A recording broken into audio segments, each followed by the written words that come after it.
True mastery of life begins not with others, but within the silent chambers of your own soul. Why do so many chase external validation, only to find chaos and confusion? The paradox: solitude breeds strength, yet few dare confront themselves alone. What if staying alone is the key to mastering your fears, desires, and destiny? Discover the ancient Stoic path to self-discipline that modern life has forgotten.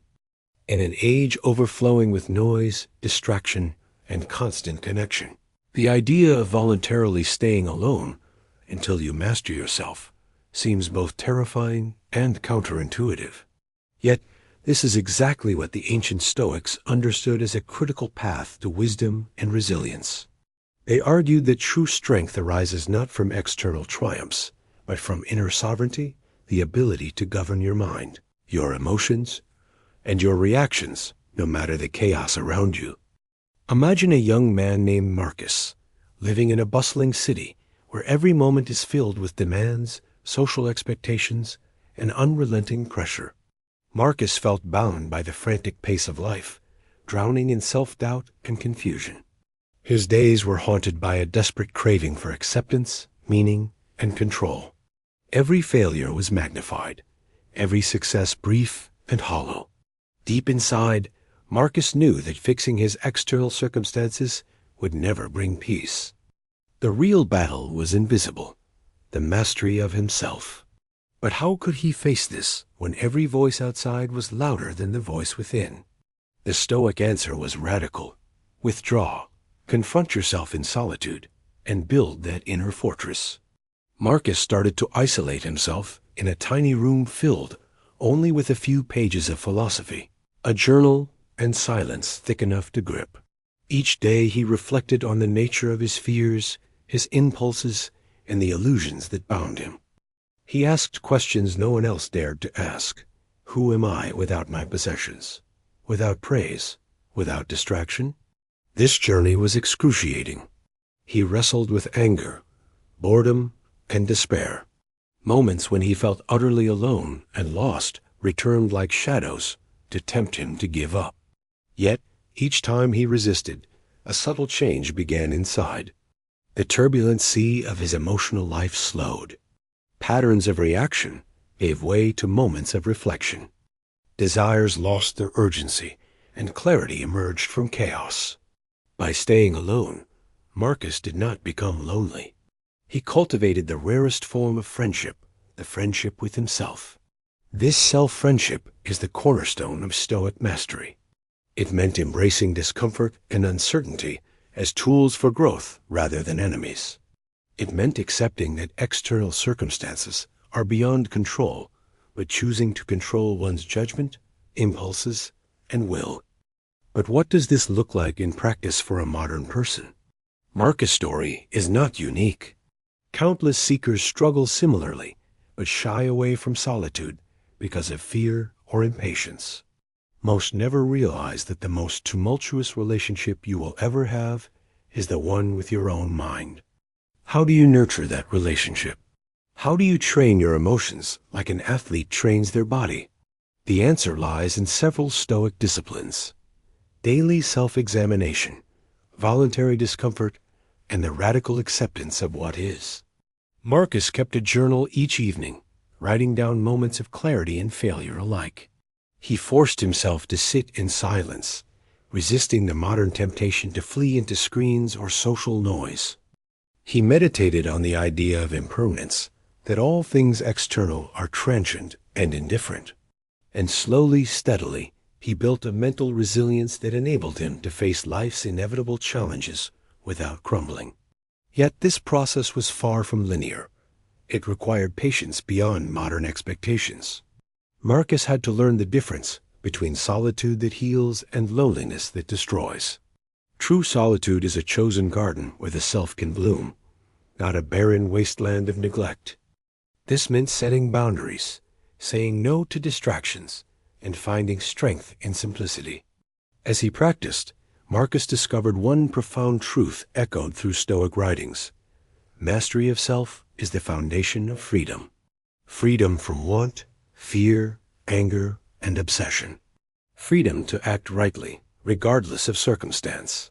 But Marcus also encountered a paradox. Mastery does not mean the absence of struggle.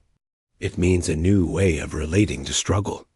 The story of his transformation invites you to question how often you run from discomfort, how often you seek others' approval before turning inward. What would it look like if you stayed alone long enough to discover what truly moves your soul and what merely distracts it? To control your reactions instead of being controlled by them? Before we continue, ask yourself, how comfortable are you with being truly alone? Not just physically, but mentally and emotionally. If you're ready to begin this journey with Marcus and learn how solitude can forge unshakable strength, make sure to subscribe and join the conversation below. What is the biggest challenge you face when you are alone with your thoughts? Your answer might be the first step toward mastery. Marcus' first days and weeks of enforced solitude were brutal. The mind screamed for distraction and comfort. Memories of noisy streets, lively conversations, and familiar faces haunted him. Yet, in that silence, unexpected things began to emerge. He started observing his own thoughts, as if for the first time watching impulses rise and fall like waves, but choosing not to be swept away. This was the essence of Stoic attention, the power to step back and refract your emotional responses through reason. He faced doubts that whispered of failure and insignificance. But then he recalled the Stoic practice of premeditatio malorum, contemplating potential misfortunes calmly before they arrived to lessen their impact. Marcus realized that most of his fears had already happened inside his mind. Now, when difficulties came, they felt smaller. This began to change his relationship with pain and stress. He no longer saw adversity as a villain, but as a teacher, a stepping stone to growth. Each hardship was an opportunity to practice virtue, courage, temperance, justice, and wisdom, the four cardinal virtues of Stoicism. But solitude amplified another revelation, the tremendous power of choice. In the modern world, people assume choices are always about external actions. Marcus learned that the most profound choice was internal. How to interpret an event, which emotions to indulge, and which to suppress. This internal sovereignty was the essence of freedom and peace. Still, temptations abounded to abandon the path. Many times, Marcus almost opened the door to distraction and numbing comforts. A voice inside said, "Why suffer alone? Why not escape?" But each refusal to flee hardened his resolve. As days became months, a rhythm formed. Marcus began to weave self-discipline into his daily routine. Waking early, reading Stoic texts, meditating on the impermanence of life, voluntary fasting, physical exercise to strengthen the body alongside the mind, and writing reflections about his progress and failures. Such practices created a scaffold for his internal growth. Yet the biggest breakthroughs were not in rituals, but in moments of radical acceptance. When he stopped resisting what was the boredom, the loneliness, the pain, he unlocked serenity. This was the heart of Stoic philosophy. We cannot control external events, but we can control how we relate to them. Marcus' solitude was no longer a prison, but a crucible, refining his character and tempering his soul. One early morning, as the sun broke over the horizon, streaking the sky with gold and crimson, Marcus realized the full weight of his transformation. The man who once trembled at isolation now found clarity in it. Not because the outside world had changed, but because he had changed internally. Yet this epiphany carried with it a question that haunted him: how to bring this new mastery into the world without losing it. How to live in society, full of noise and chaos, without letting external turmoil break the internal calm. Stoicism warns that mastery is not isolation from life, but mastery within life. To live well among others while maintaining inner peace is the highest challenge. Marcus knew his journey was far from over. Solitude had been the forge, but life was the test. As he prepared to re-enter the world, He understood the stakes had never been higher. Would he maintain his composure when confronted with old fears and temptations? Or would the painful, honest work of solitude unravel in a single moment? If you have felt isolated or overwhelmed by the world's chaos, consider this. Mastery requires more than escape. It demands transformation. Marcus' next steps hold lessons for anyone seeking to navigate public turmoil while guarding private strength. Ready to discover how to live mastered in the noise? Hit subscribe and share below the hardest challenge you face when returning to the world after a period of solitude. Reintegrating into society after months of solitude tested Marcus in ways he had not fully anticipated. The world outside seemed louder, more distracting, and maddeningly unpredictable. Conversations felt shallow. Social expectations stifling. He noticed immediately how easy it was to slip back into old habits seeking approval, reacting with impatience, chasing temporary pleasures. The hardest part was that his newfound inner strength was invisible to others. No one asked him how he felt. No one noticed the storm he had weathered in silence.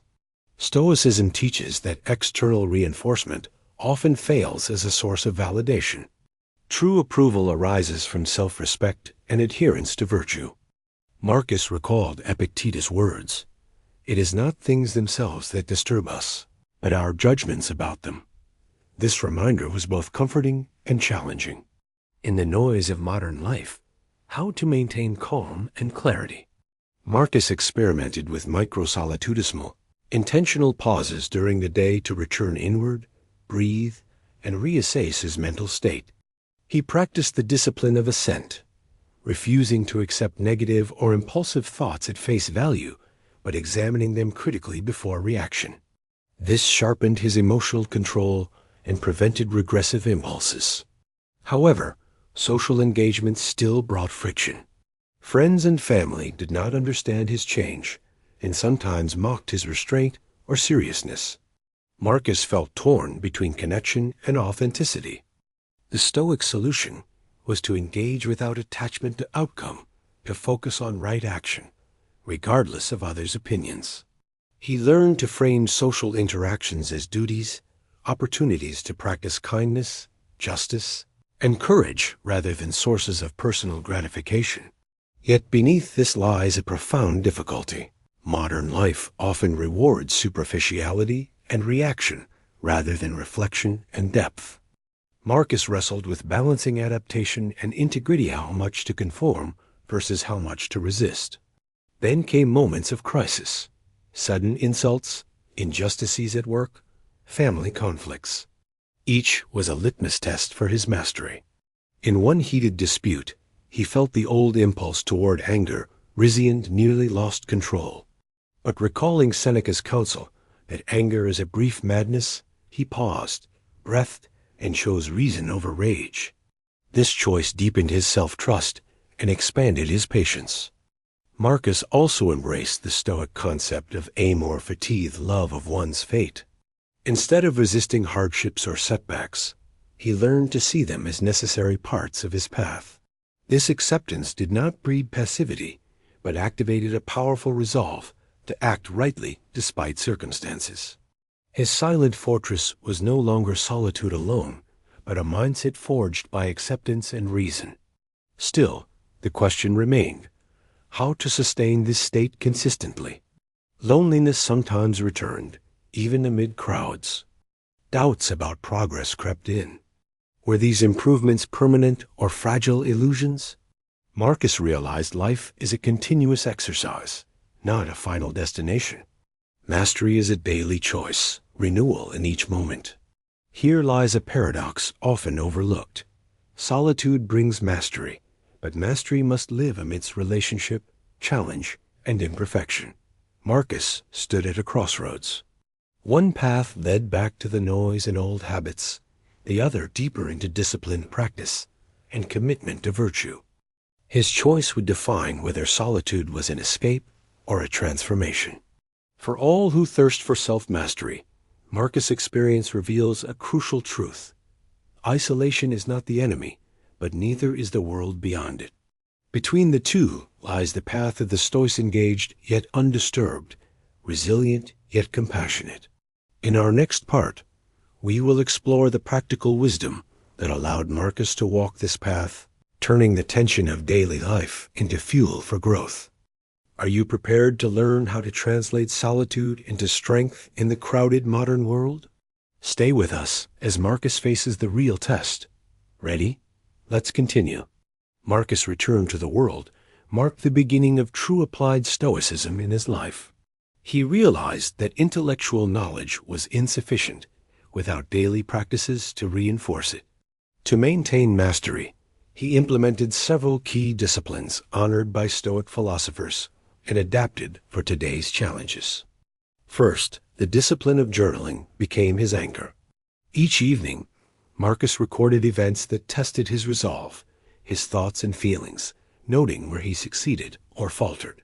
This practice fostered self-awareness, making invisible mental patterns visible. Writing transformed fleeting emotions into subjects of analysis and intentional change. Then, he embraced voluntary discomfort, a practice often misunderstood.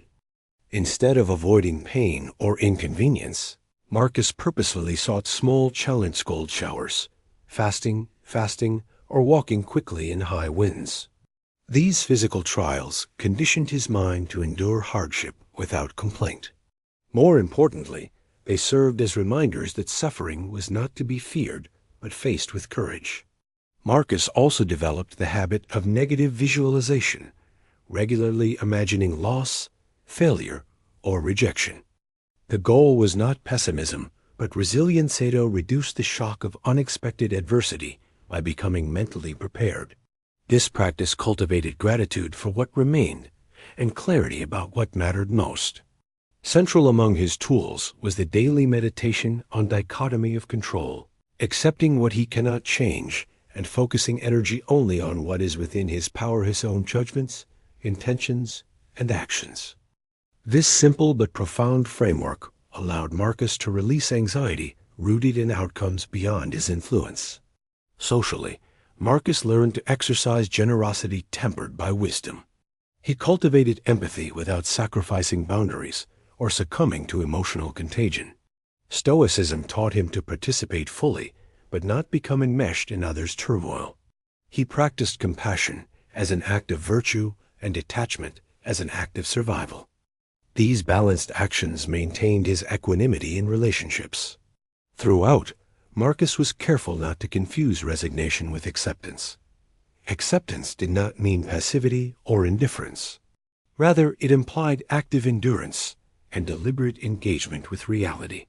Marcus understood that life's hardships could be catalysts for meaning if met with a resolute spirit.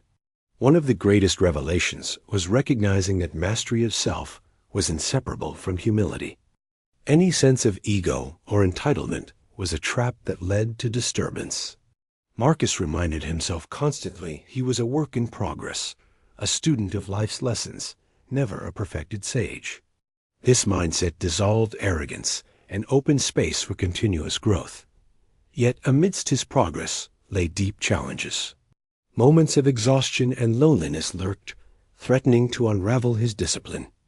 The modern world's relentless demand for distraction and instant gratification often overwhelmed his capacity for sustained effort. Every day was a test of will. Marcus endured these with resolve, but recognized that perseverance was not Solitude, required periodic renewal through solitude. This cycle became a principle. Master yourself by stepping back into solitude regularly. Close friends became aware of a calm authority about him that was different. Not aggressive or superior, but quietly present and self-assured. This subtle influence extended beyond himself, revealing the Stoic truth that individual mastery ripples outward. Still, Marcus' greatest challenge loomed: how to contribute meaningfully without losing himself. Here, the Stoic idea of cosmopolitanism guided him that, though humans are social animals, ultimate allegiance must be to reason and virtue, not transient group identities or passions. As Marcus prepared to step fully into this expanded role, his journey hinted at a deeper existential question. Can one truly master oneself in a world governed by external chaos, political upheaval, and collective anxieties? Or is mastery ultimately an act of rebellion, a radical independence from the crowd? Marcus' forthcoming trials would test these questions. Meanwhile, this stage of his development shows us how practical disciplines create the foundation for resilience. If you are inspired by Marcus's commitment to daily practice, subscribe for more insights on living Stoic philosophy in the modern world. And tell us in comments, which Stoic discipline do you find most challenging to maintain, and why? Your reflections shape this journey for all of us. As Marcus delved deeper into Stoic practice, he encountered the profound paradox of mastery. To truly control oneself, one must surrender all attempts to control the uncontrollable. This paradox troubled him initially, as his natural instinct was to dominate circumstances, people, and outcomes. Yet the philosophy insisted on a radical reorientation. External events are beyond governance. Mastery is found in the purposeful governance of one's own mind. He absorbed the wisdom of Marcus Aurelius, who wrote that obstacles are the why of difficulty, an invitation to practice virtue. Marcus faced personal setbacks that brought this into sharp relief. A trusted friendship soured unexpectedly. A project he had invested months into failed publicly. These hits could have shattered confidence, yet Marcus framed them as exercises in resilience. He asked, "What part of this is within me? What impulse or judgment caused me harm? What virtue can I practice in response?" Through this lens, hardship became a school rather than a sentence. Marcus realized a crucial aspect of mastery was emotional agility, capacity to feel strongly, yet choose response wisely. He learned to distinguish between initial emotion and sustained judgment, treating the first as natural and the second as subject to reflection. This self-distancing created space for thoughtful action rather than reactive outbursts. In Solitude before, Marcus had rehearsed this mental space. Now in society, it became his refuge. Another crucial element emerged, understanding desire and aversion. Much human suffering, Stoics taught, stems from craving what is not guaranteed and fleeing what is inevitable. Marcus began to train himself to desire only what is within reason and to accept losses as natural cycles. This reduced his anxieties and sharpened his focus on what mattered. Yet mastery was not cold detachment, but a calm engagement rooted in care and respect for life's fragility. The width of this concept surprised Marcus. Self-mastery was not about domination, but harmony. He recognized the danger in pride and self-righteousness. True mastery required humility and patience, the courage to persevere without loud declarations. Marcus wrestled with modern temptation, social media's dopamine traps, consumerism's false promises, the endless comparisons that erode self-esteem. Each offered easy escapes from discomfort and responsibility. His training helped him resist these, but did not make him invulnerable. Instead, it kept him mindful and vigilant. This pilgrimage of self-mastery illuminated another dimension, the necessity of meaningful purpose. Marcus understood that self-discipline and resilience, though vital, must serve an aligned goal, a life lived according to values. For him, virtue was that compass: justice, wisdom, courage, temperance. He dedicated his actions to these, creating coherence between thought and deed. This alignment created peace. Finally, Marcus reached a contemplative insight: mastery was the practice of freedom. Not as license to do as one pleases, but freedom from slavery to passions, fears, and external approval. His journey revealed that remaining alone with oneself, intentionally, was not an act of withdrawal, but preparation for profound engagement. As he prepared to deepen this fulfillment, Marcus faced a pivotal juncture. Could mastery survive amidst chaos, suffering, and uncertainty that characterized the human condition? The coming chapter holds the answer test of how solitude trained strength endures when life's most severe storms arise. Stay tuned to witness Marcus' greatest challenges and the Stoic wisdom that sustains him beyond isolation. Prepare to see the full promise of staying alone until you master yourself realized and the lessons it holds for your own life.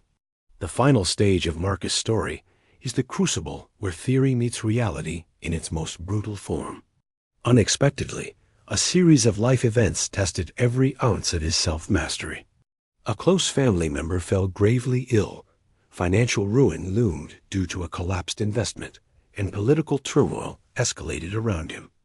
These stakes were no longer philosophical exercises, but urgent crises that threatened his peace and survival. Marcus recalled his former solitude and the quiet strength it forged. He knew this was the moment where the Stoic ideal transcended theory, to remain steady, unshaken, anchored in virtue amid chaos. First, he faced grief and helplessness. The instinct was despair or frantic control, but Marcus consciously chose acceptance. He allowed sorrow, but refused to be consumed by it. He practiced compassion for his family, patience with doctors, and courage in uncertainty. This emotional agility was born from months sitting with himself alone, confronting pain without avoidance. Next, financial loss tested his attachment to security and pride. Marcus acknowledged the loss, but refused bitterness or self-pity. He reminded himself that possessions are indifferent in Stoic thought. What mattered was his response wisdom and perseverance to rebuild. Political unrest pressured him with fear and anger, yet he practiced equanimity, focusing on his own duties rather than futile outrage. These trials were a living confirmation of Stoic teaching that adversity is the training ground for virtue. Marcus found that the solitude he once dreaded became his refuge, a sanctuary of calm amidst the storm. He returned regularly to meditation and journaling, grounding himself daily. Significantly, Marcus embraced interdependence without losing autonomy. He allowed support from others, but maintained his inner core undisturbed.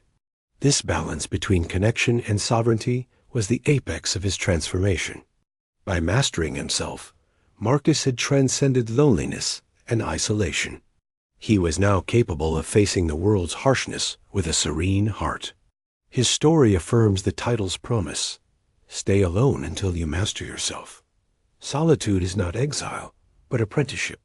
In that silence, you confront distractions, fears, and illusions. You learn to choose your responses, align with virtue, and cultivate inner freedom.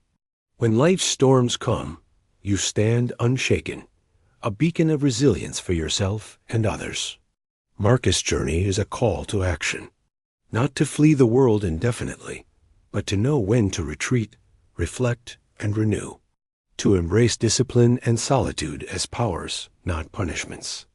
This mastery is available to anyone willing to take the hard road, facing oneself deeply and patiently.